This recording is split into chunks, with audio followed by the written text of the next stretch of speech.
Hello students, BSc part first में आज हम फिजिक्स के प्रथम प्रश्न पत्र मैकेनिक्स का टॉपिक लोरेंज रूपांतरण का ज्यामितीय अर्थ निर्वचन अर्थात लोरेंज रूपांतरण का ज्यामितीय अर्थ क्या है का अध्ययन आज हम करेंगे। तो आज हम बात करेंगे geometrical interpretation of Lorentz transformation, इसकी बात करते हैं। तो हमने कहा माना किसी बिंदु P के निर्देश तंत्र S में निर्देशांक x y z है। तो हमने कहा किसी बिंदु P के निर्देश तंत्र S में निर्देशांक x y z हैं। तो हमने कहा चित्र में हमने प्रदर्शित किया है कि एक निर्देश तंत्र है, निर्देश तंत्र S है। ये निर्देश तंत्र S हो गया। इस निर्देश तंत्र S में ये x अक्ष हो गई, ये हमने दी y अक्ष हो गई, और ये जो जा रही है z अक्ष, और ये इसका मूल बिंदु हो गया। हमने कहा कोई बिंदु P है, इस बिंदु P के निर्देशांक हो गए x, y और z। ठीक है। तो हमने कहा चित्रानुसार हम देख रहे हैं कि x equals to P B O A, ये जो रेखा है x अक्ष के समांतर है, तो ये जो लंबाई है ये x के बराबर होगी, तो ओ ए जो है ये इसके बराबर हो गया। तो x equals to P B बराबर ओ ए। अब हम y की बात करें तो हमने कहा P A equals to O B equals to Y. तो चित्रानुसार y equals to P A equals to O B तथा x equals to P B equals to O A. हमने कहा एक अन्य निर्देश तंत्र एस टेस्ट जो है, ये निर्देश तंत्र एस टेस्ट निर्देश तंत्र एस से थीटा कोण से इस प्रकार झुका हुआ है कि निर्देश तंत्र एस टेस्ट तथा निर्देश तंत्र एस के मूल बिंदु तथा जेड अक्ष संपाती बने रहते हैं। तो हमने कहा ये हो गया निर्देश तंत्र एस डैश, ये इसकी एक्स डैश अक्ष, ये वाई डैश अक्ष, और ये इसकी हो गई जेड डैश अक्ष। चूंकि निर्देश तंत्र एस तथा एस डैश की जेड अक्ष संपाती है, इसलिए निर्देशांक जेड बराबर होगा जेड डैश के।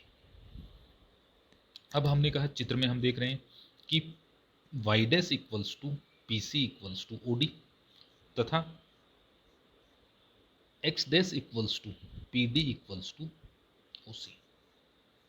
ठीक है, ये हमने यहाँ नीचे दिखा दिया, ये आ गया। अब हमने कहा जेड तथा जेड अक्ष परस्पर संपाती है, इसलिए Z equals to Z dash होगा। जेड इक्वल्स टू कितना होगा? जेड डैश होगा। चित्र में हम बिंदु ए से, ये जो बिंदु ए है, इससे एक लंब इस भुजा पी डी पर डालते हैं, जिसको हमने नाम दे रखा है ए एफ। ठीक है, तो एक लंब ए एफ भुजा पी डी पर हम बिंदु ए से डालते हैं, जो इस ओ एक्स डैश अक्ष को या इस ओ सी को बिंदु ई पर प्रतिच्छेद करता है। ठीक है, तो ये जो है लंब A F O X dash को बिंदु ई पर क्या करेगा? प्रतिच्छेद करता है।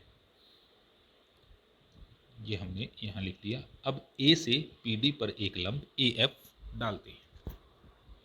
समकोण त्रिभुज ओ ए ई में, तो समकोण त्रिभुज कहाँ है? समकोण त्रिभुज हो गया ओ ए ई। तो ये जो ई है ये हमारा कितना है? ये 90 डिग्री का है। तो कोण ई जो है ये कितना हो गया? कोण ई बराबर 90 डिग्री। चूंकि हम जानते हैं समकोण त्रिभुज के तीनों कोणों का योग 90 डिग्री होता है, तो हमने कहा कोण ओ प्लस कोण ए प्लस कोण ई बराबर 180 डिग्री। तो कोण ई जो है वो 90 डिग्री है, इसलिए कोण ओ प्लस कोण ए बराबर 90 डिग्री। ये हमने नीचे लिखा है, देखिए ये यहाँ कोण ओ प्लस कोण ओ प्लस कोण ए इक्वल्स टू 90 डिग्री। अब हम दूसरी तरफ आए, हमने कहा ये जो है ई ए पी। ठीक है, तो पी ए जो है ये अक्ष ओ एक्स पर, इस एक्स अक्ष पर ये लंब है, इसलिए ये कोण जो है ये 90 डिग्री का होगा पूरा का पूरा। तो हमने कहा कोण ओ ए ई प्लस कोण ई ए पी, कोण ओ ए ई, तो ये वाला कोण ओ ए ई प्लस कोण ई ए पी, ये दोनों मिलकर भी किसके बराबर होंगे? ये दोनों मिलकर भी किसके बराबर होंगे, ये होंगे 90 डिग्री के बराबर। अब चूंकि हमने कहा ये भी 90 डिग्री के बराबर, ये भी 90 डिग्री के बराबर, तो हम कह सकते हैं कि ये बराबर होना चाहिए इसके, दोनों साइड में हमने बराबर रखा और ये कैंसिल हो गया, तो कोण ई ओ ए बराबर होगा किसके, ई ए पी बराबर थीटा। तो कोण ई ए पी भी हमारे पास किसके बराबर हो गया, ये थीटा के बराबर हो गया। तो ये एंगल हमने फाइंड आउट कर लिया, ये एंगल हमारा कितना हो गया, ये थीटा के बराबर हो गया।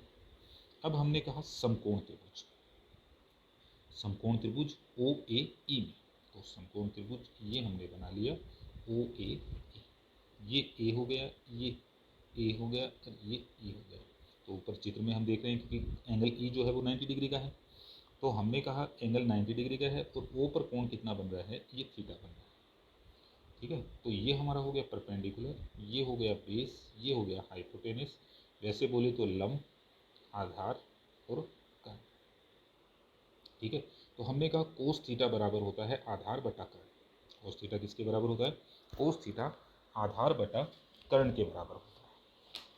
कोस थीटा आधार बटा कर्ण, तो आधार कितना है, आधार हमारे पास यहाँ पर ओ ई है, बेस जो है, और कर्ण कितना है, कर्ण सबसे बड़ी भुजा, सबसे बड़ी भुजा किसके बराबर हो गई, ओ ए के बराबर हो गई।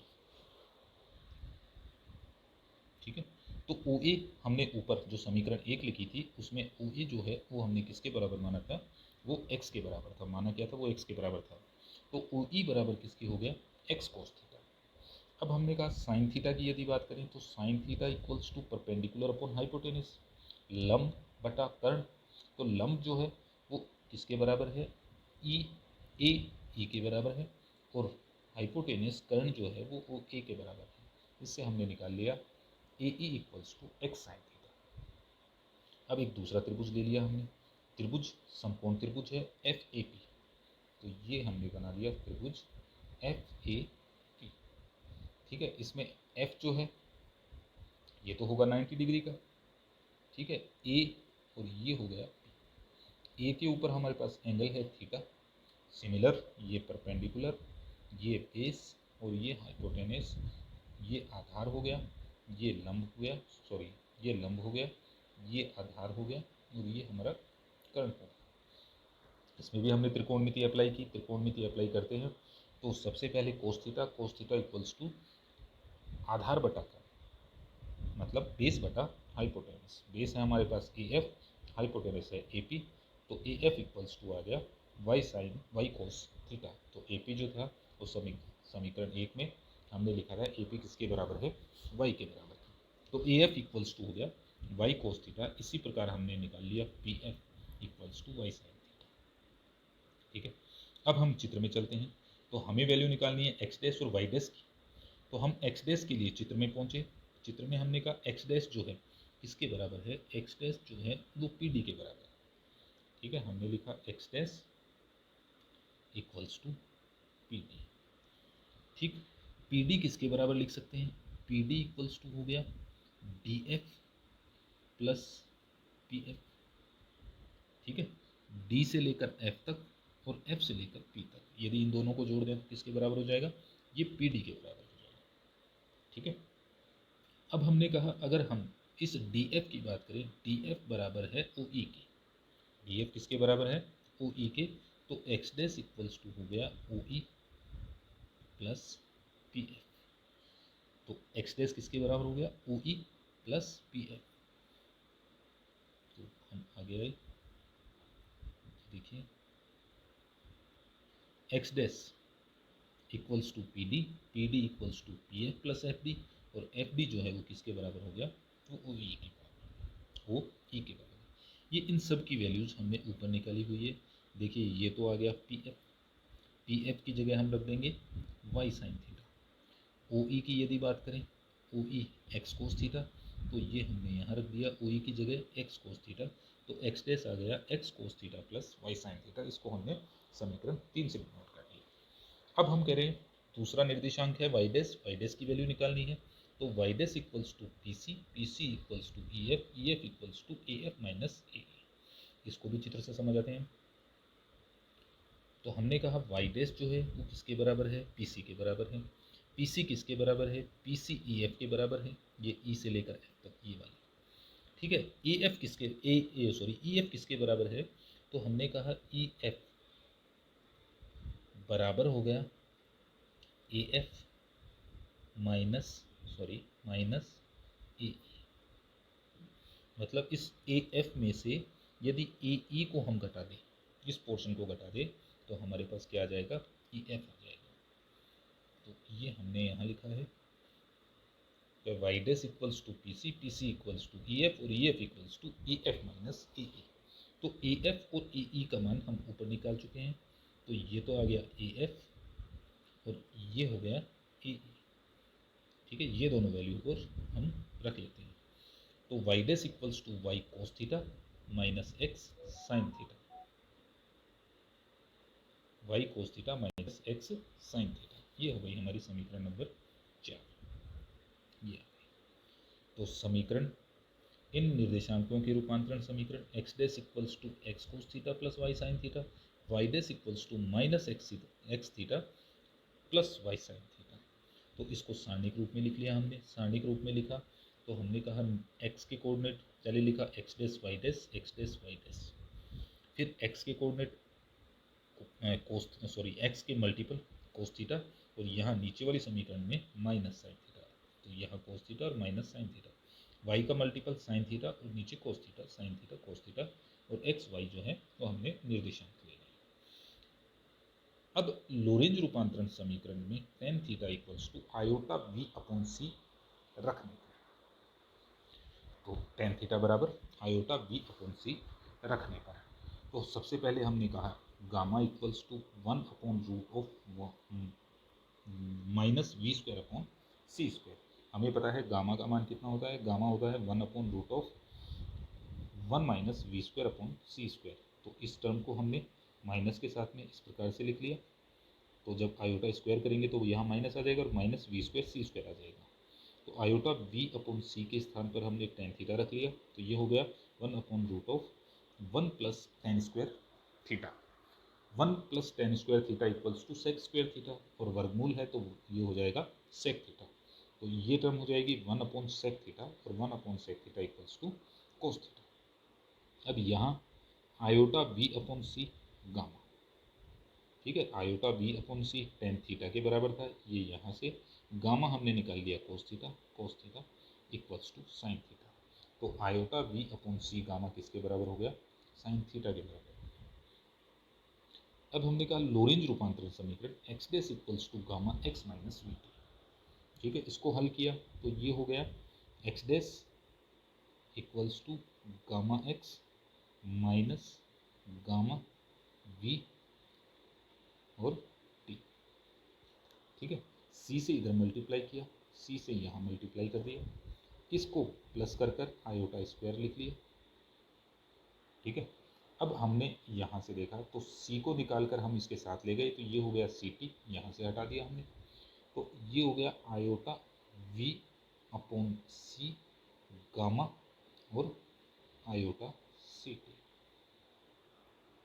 इसको हमने लिख लिया किसके बराबर होगा, ये साइन थीटा के बराबर, तो ये हो गया iota C T sine theta. और दूसरी टर्म है हमारे पास T dash equals to gamma T minus V upon C square X, दोनों तरफ हमने आयोटा सी से मल्टीप्लाई किया, इधर मल्टीप्लाई किया तो हो गया आयोटा सी टी डैश, इधर मल्टीप्लाई किया तो ये हो गया गामा आयोटा सी टी, इधर मल्टीप्लाई किया तो ये था माइनस आयोटा, ठीक है, वी अपॉन सी स्क्वायर, और आयोटा सी से मल्टीप्लाई करना था सी, और ये एक्स सी से सी हमने काट लिया, तो ये हो गया माइनस आयोटा वी अपॉन सी, ठीक है, और एक था साथ में इसके बाहर वाला गामा, तो minus iota V upon C gamma जो है उस माइनस साइन वो साइन थीटा के बराबर है, तो ये हो गया माइनस एक्स साइन थीटा, और इधर हो गया iota C T gamma, iota C T gamma, gamma की जगह कोस थीटा। तो इसको हमने लिख लिया समीकरण 7 व 8 को, ये समीकरण 7 थी, ये समीकरण 8 थी, को सारणिक रूप में लिखने पर तो x का मल्टीपल x डैश और आयोटा सी टी डैश, तो सबसे पहले x के मल्टीपल लिखे, x का मल्टीपल है कोस थीटा, और एक नीचे वाली समीकरण में है minus sine theta, iota C T के मल्टीपल हैं साइन थीटा और यहाँ हो गया cos theta, X iota C T.